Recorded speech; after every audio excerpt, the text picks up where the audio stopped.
수많은 국민은 여전히 탄핵이 정당치 않다고 주장합니다. 민주당은 윤석열 대통령을 내란 확정범으로 몰고 있습니다. 민주당이 진정 국민을 위한다면 정치 보복성 모든 수사를 멈추십시오.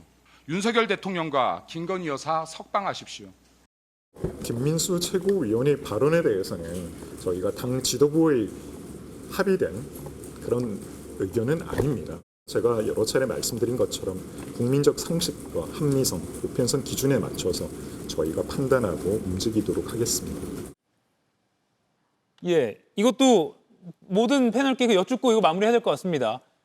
계속 연일 저런 이른바 극우 발언, 위헌적 발언을 하고 있는데 결국 자기 피해용일까요? 왜 그렇다고 보십니까? 자기 피해용도 분명히 깔려 있는 것 같고요. 예. 사실 본인이 이 최고위원으로 2등으로 당선된 것도 전환기 씨의 어떤 전폭적인 지지를 받았다고 할 수 있겠죠. 그와 전환기 씨와 똑같은 윤호견을 주장해서 당선이 됐으니까요.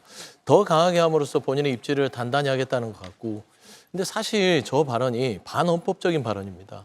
이미 법률적으로 판단이 돼서 파면이 됐고, 대한민국은 이 윤석열 전 대통령과 그 배우자를 사실 법적 재판대에 올려놓고 사실 법적 책임을 물고 있는데, 그 근원부터 무시해버리면 12월 3일이고 오늘이 9월 1일입니다. 거의 10개월이 다 돼가는 마당에 그걸 다시 되돌려서 또 이슈화시키겠다. 이거는 사실 개인 의견으로 치부하기에는 조금 저는 좀 맞득지 않은 것들이, 지도부가 김민수 최고의 반헌법적인 이런 주장을 즐기지 않나. 저는 그래서 이렇게 된다면 대화의 타협의 대상이 될 수 없다. 그래서 제가 앞서 얘기한 것들은 본인들 처지를 돌아보고 나서 대화 타협을 운운해라. 이겁니다. 사실 이런 부분들이 문제가 있다면 개인 의견을 치부하지 말고 제재하고 이 발언에 대해서 명확한 입장을 당대표가 밝혀야 될 것이다. 그런 말씀을 좀 드리고 싶습니다. 네, 김동원 의원님. 네. 그런데 아까 수석 대변인은 백브리핑에서 이게 지도부와 합의된 내용은 아니다라고 약간 다시 주워 담는 모양새였습니다. 그렇습니다. 김민수 최고위원의 사전 협의를 해서 내가 이런 얘기를 할 테니까 이렇게 거들어 주십시오. 이런 게 최고위원 하기 전에는 또 티타임을 10분, 20분이 갔거든요. 그 옆방에서. 그렇지만 구조적으로 이런 것은 사전에 이렇게 사전에 조율을 하고 어떤 얘기를 할지 말지 하지는 않습니다. 바로 그 김민수 최고위원이 최고위원에 당선된 배경, 자기를 지지했던 분에 대한 그 메시지를 계속 이제 전하는 건데, 이것은 예견된 수순입니다.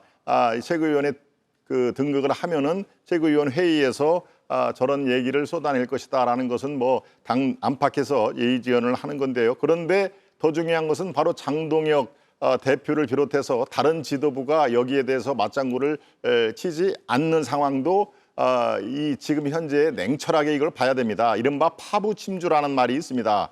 건너온 뗏목을 다 부숴버리고 밥 먹을 그 솥가마까지도 다 없애버려야 한다 하는 얘기입니다. 이미 강을 건넜으면은 그 새로운 땅의 기후라든가 어떤 수량이라든가 이런 것들을 감안을 해서 새로운 먹거리를 찾아야 되는 것이죠. 생존 방식이 달라야 됩니다. 그리고 우리가 이미 지는 정당이라는 이미지가 워낙 강하고 있기 때문에 앞으로의 선거라든가 이기는 정당이 되기 위해서는 바로 이 말없는 중도층 그리고 중원 세력들을 지금 끌어안아야 되겠다라는 것은 지도부의 공통적인 생각입니다. 그러니까 앞으로의 어떤 이런 목소리는 최고위원회에서 금방 사그라들지는 않겠지만 더 많은 국민들 또 중도에 있는 분들의 마음을 사기 위해서 장동혁 대표를 비롯해서 당 지도부는 그대로 실행을 할 것이다라는 것을 제가 지켜봐 달라는 그 당부의 말씀으로 대신합니다. 예, 김기웅 의원님. 윤석열 대통령과 김건희 여사 석방하십시오라고 김민수 최고위원이 오늘 아침에 말했습니다. 이거는 당내에서는 어떤 분위기인가요?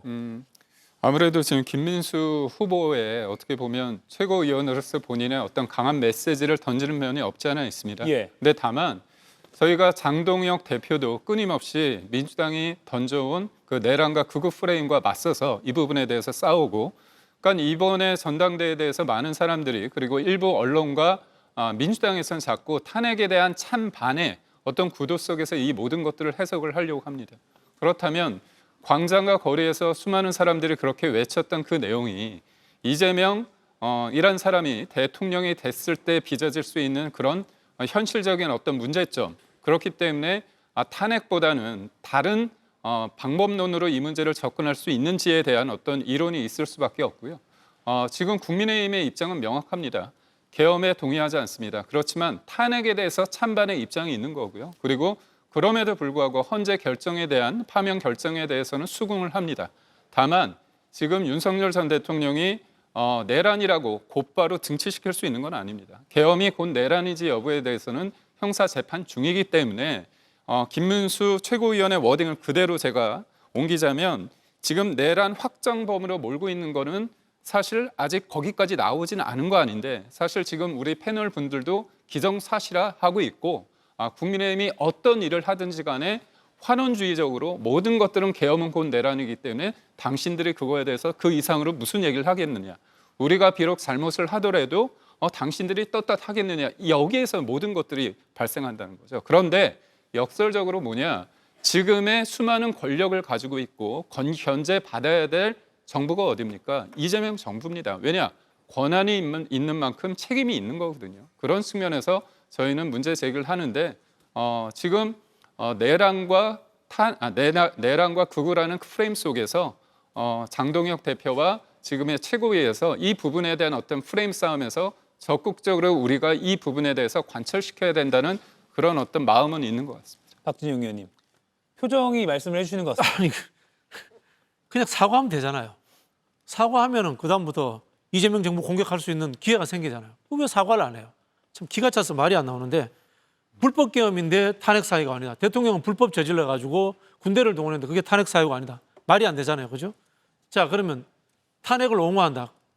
헌법적 질서를 부정하고 있는 거예요. 지금 당의 최고위원이 헌법적 질서를 부정하고 있는 거예요. 이건 뭐냐? 제도권 정당이 아니라는 뜻이에요. 그럼 이 사람은 국민의힘이라는 국회 공직으로서의 정당에 존재하면 안 되는 거예요.